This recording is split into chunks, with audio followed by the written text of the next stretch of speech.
importanteng kaganapan tuwing sumasapit ang kapistahan. Before magtraslasyon, kita nagkakaiguanig. 9 days novena kang Divino Rostro. Then after kayan, traslasyon. Tapos, a day before kang novena kang Divino Rostro, from Basilica to Peñafrancia, transfer siya. First day of novena to is 30, August 30, ining 2023. Yeah. 30, nag-start kita kan first day of novena kan Divino Rostro. So 29, big transfer me si Divino Rostro digdi sa Peñafrancia.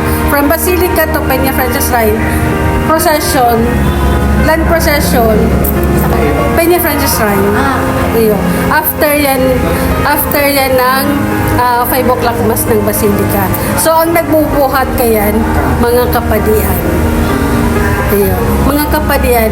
Kasi iyan holding iyan na novena ni Divino Rostro, nagkakaigwa ning recollection ang gabos ng mga padi dito sa Casares. So after ng recollection, pontifical mass, then procession from Basilica to Peñafrancia Shrine. So kinaagan, first day of novena kang Divino Rostro.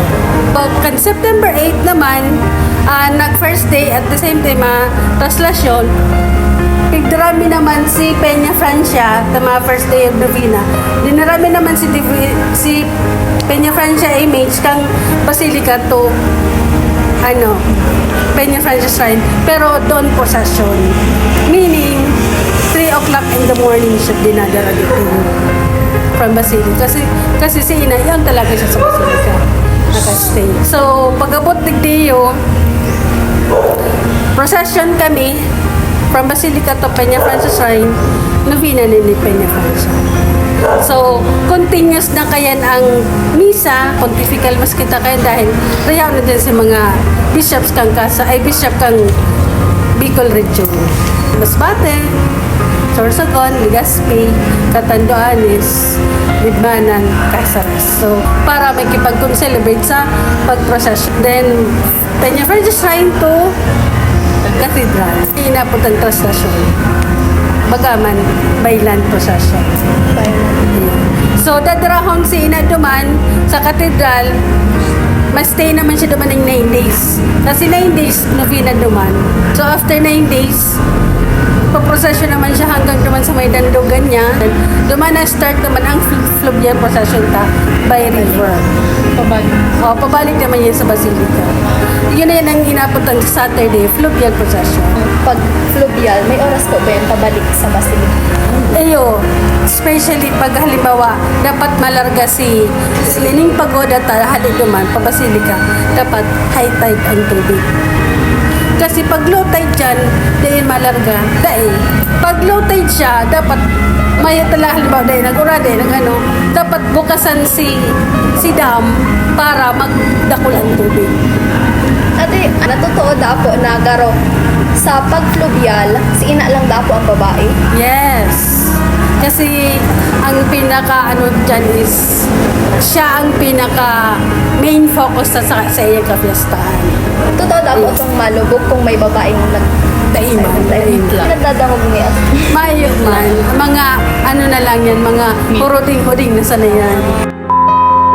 Ngayon, tayo ay pupunta kung saan malalaman natin ang kasaysayan ukol Ina. Ang lahat ng ating katanungan ay naririto sa pupuntahan natin ngayon. Kaya't halina't samahan nyo kami tuklasin ang makasaysayang kwento ng mahal na ina.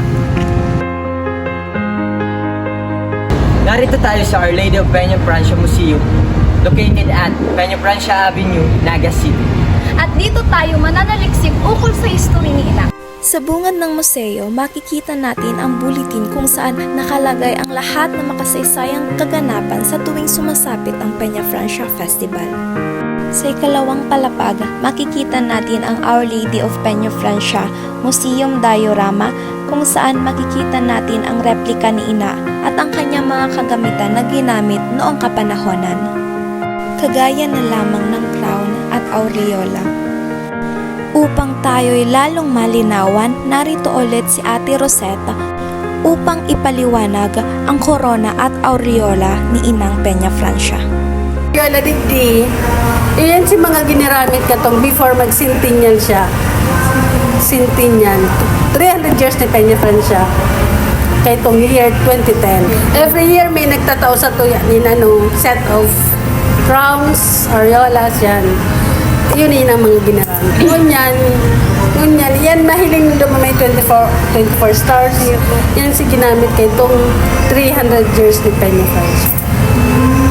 Actually, mahiling mo mga aureola niya is 12 stars lang. Ngunyan, ginibo, ay tinawanan siya ng 24 stars. Itong centennial.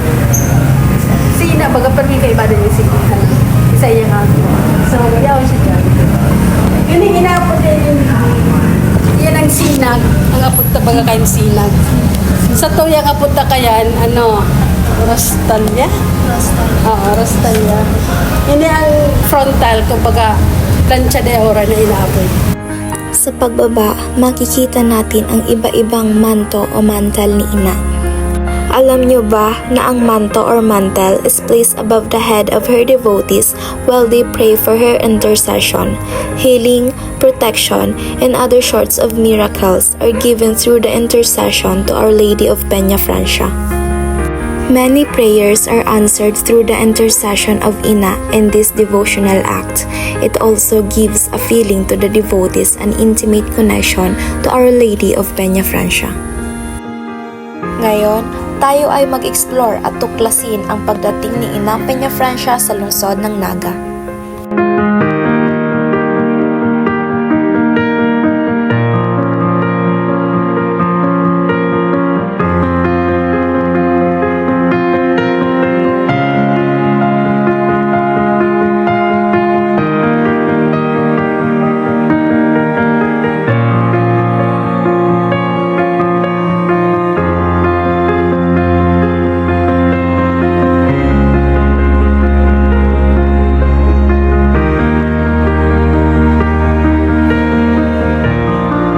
Naparitanin do kay itong 1972. At ko magang nag-collapse si Tulay. Ito yung Magante naman sa may kulay. Ang sabi sa inda ka mga kapanahon na ka mga lolas ninda na naglubog si pagoda tapos dahil nakadiretso. Dahil kumbaga dahil na natapos si fluvial niya. Totoo kayan. Nag-collapse si Tulay, nakaagi mo na si pagoda niya, si Ina, sa katulog-collapse.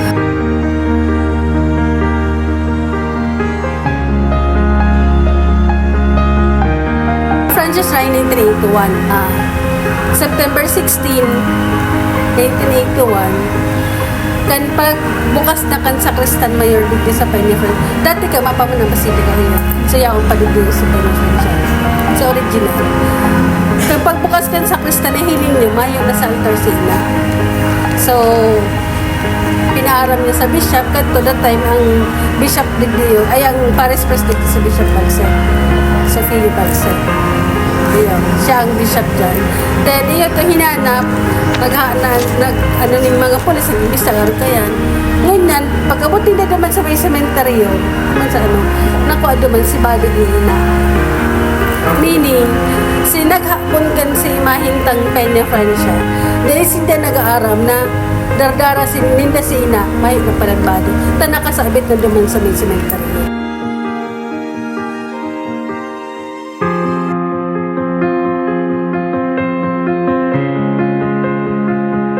Dinalik-digdi sa tuya, September 5 na, 1982, si Manto, ito mismo si Bado niya that time. Iyo. So, nawara, naghara na. So, nakabalik sa to after 1 year, September 5, 1982. Iyo. Si Ina, binalik kay Monsignor Eliana sa Manila, Cebu City. Iyo. So, si Monsignor Eliana ang nag-communicate na digdi kay Bishop Balse na sinakay sa train. Sinabat kan mga devotee duman sa grabe na mga kaitong uran, bagyo baga kato, typhoon roofing baga to. Ngunyan, ang naisipan, tawanan na ng Thanksgiving Mass si Ina duman sa katedral. sa duman nagkaigon yan. Maski kada ay mas grabe si bagyo kadto. Yaong si katawhan na nagsabat sa iya. Ininda-ninda si grabe si Doros, si Oran, yan. Sa pagpadangot din sa tuya. Di na. Balik nila.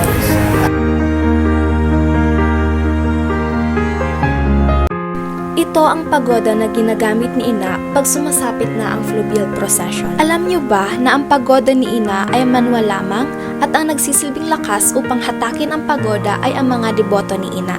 At base rin kay Ate Rosit, 200 ang kakasya sa pagoda at ang mga nasa unahan nito ay ang mga kaparian. At natuklasan din namin na madali lang ilabas ang pagoda. Ngunit sa pagbalik nito sa dating pwesto, halos sa abuti ng 3 o 5 araw at 6 na tao ang humihila nito pabalik. Marami tayong napulot na aral sa pagsasaliksik tungkol sa kasaysayan ni Ina. Kagaya na lamang kung gaano kahigpit ang mga deboto kay Ina, lalo na nang ito ay nawala. 1 taon ang lumipas, ito ay dinahanap nila muli.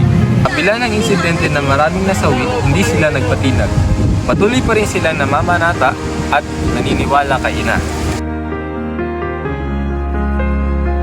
Tandaan ng iyong manyatong pagsabat sa El Divino Rostro. Viva el Divino Rostro! Viva el Divino Rostro! Viva la Virgen! Viva la Virgen! Viva la Virgen!